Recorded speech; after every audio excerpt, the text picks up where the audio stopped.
દેશમાં આતંકવાદીઓના કારણે જેટલા મૃત્યુ થતા નથી એટલા મૃત્યુ કોના કારણે થઈ રહ્યા છે? શું છે સમસ્યા, શું છે સમગ્ર મામલો? આજના એપિસોડમાં આપણે વિગતે વાત કરીશું.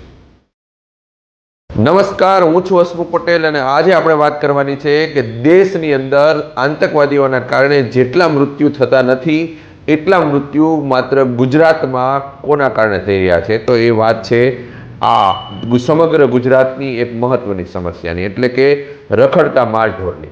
આજે સમગ્ર ગુજરાતમાં રખડતા માલઢોરની સંખ્યામાં સતત વધારો થઈ રહ્યો છે અને એના કારણે અવારનવાર નાના મોટા અકસ્માતો થઈ રહ્યા છે અને લોકો મૃત્યુ પામી રહ્યા છે. છેલ્લા 2 વર્ષમાં લગભગ 200થી વધુ લોકોએ ઢોરના કારણે, અકસ્માતના કારણે મૃત્યુ પામ્યાના અહેવાલો પ્રસિદ્ધ થયા છે. સમગ્ર મામલે ગુજરાત સરકાર અને ખાસ કરીને શહેરી વિસ્તારમાં, કોર્પોરેશન વિસ્તારની અંદર સરકારના અમુક કડક નિયમો હોય છે કે માલઢોર પકડાય તો એને 10,000 કે 2,000, 5,000 દંડ કરી અને પછી એને છોડી દેવામાં આવતા હોય છે. પરંતુ આ સમસ્યા છે એનું સમાધાન કાયમી માટે લાવવું એ સમયની માંગ છે. કૂતરાથી લઈ અને રખડતા માલઢોર છે એ પબ્લિકને ખૂબ જ નુકસાન કરી રહ્યા છે. નાના નાના બાળકોને ઈજા કરી રહ્યા છે, નાના વાહન ચાલકોને ઈજા કરી રહ્યા છે. હાઈવે પર ખૂબ જ મોટા ગમખ્વાર અકસ્માતો રખડતા માલઢોરના કારણે થઈ રહ્યા છે. તો આ સમસ્યાનું સમાધાન સરકાર દ્વારા થાય એ સમયની માંગ છે. આપણા રાજ્યમાં 2022માં રખડતા માલઢોર અંગેનું એક વિધેયક પસાર કરવામાં આવ્યું હતું અને એ ચૂંટણી નજીક હોવાના કારણે, માલધારીઓના રોષના કારણે ક્યાંક ને ક્યાંક એ વિધેયક પસાર ન થયું.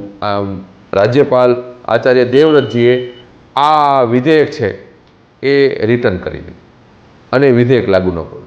એ વિધેયકમાં માલઢોર રાખવા માટે, શહેરી વિસ્તારમાં માલઢોર રાખવા માટે લાયસન્સ લેવા પડે, આવી જટિલ પ્રક્રિયાઓ ક્યાંક ને ક્યાંક માલધારીઓને નુકસાન કરતી ગઈ અને એ વિધેયક આખું ચૂંટણી નજીક હોવાના કારણે રદ થઈ ગયું.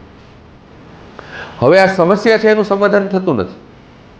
નગરપાલિકા વિસ્તારોમાં, કોર્પોરેશન વિસ્તારોની અંદર ખૂબ જ પ્રમાણમાં રખડતા માલઢોરો રખડે છે. રેઢિયા ઢોર આપણે જેને કહીએ, એને કારણે ખૂબ જ નાના મોટા અકસ્માતો થાય છે. બીજી વાત છે ગામડાઓની અંદર. તો ગામડાઓની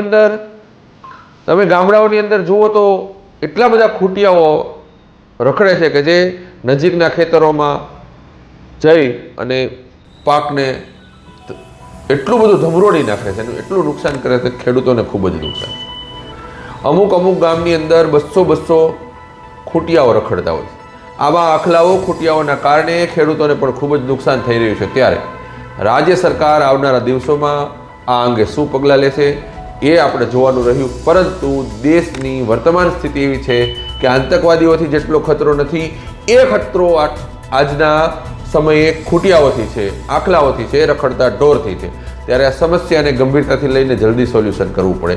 આપણે ભારત દેશની અંદર સનાતન સંસ્કૃતિ, સભ્યતા અને હિન્દુત્વની વાતો આપણે કરી રહ્યા છીએ. ગાયને માતા તરીકે આપણે જાહેર કરવા માટે ઘણા લોકો લડત કરી રહ્યા છે. ગાય અમારી માં છે એવું કહી રહ્યા છે. હિન્દુ ધર્મમાં ગાયનું ખૂબ જ મહત્વ છે, આપણે બધું જાણીએ છીએ. તેમ છતાં પણ આપણી માં કે ગાય રોડ પર, રસ્તા પર કચરો ખાઈને રખડે છે, એને રેઢિયાર રખડે છે, બિનવારસી રખડે છે અને એ જ્યારે દૂધ આપવાની થાય ત્યારે એના માલિક ઓટોમેટિક આવી જાય છે અને એનું દૂધ લઈ અને ફરી વખત એને રેઢિયાર બનાવી રાખવામાં. આ આપણે હિન્દુઓની, આપણે કઈ છીએ માં છે એ માની આ પરિસ્થિતિ, ગાય માની આ પરિસ્થિતિ છે અને આ પરિસ્થિતિના કારણે દેશની પ્રજાને ખૂબ જ નુકસાન થઈ રહ્યું છે. ત્યારે વ્યક્તિગત રીતે આપણે પણ આની અંદર સમજીએ, આપણે આપણા માલઢોરને રેઢિયાર ન બનાવીએ એ સમજદારી રાખવાની જરૂર છે અને સરકાર તરફથી પણ આ સમસ્યાનું સમાધાન કરવું એ સમયની માંગ છે. આવા જ એપિસોડ જોવા માટે જોતા રહો અંકુશ. ધન્યવાદ.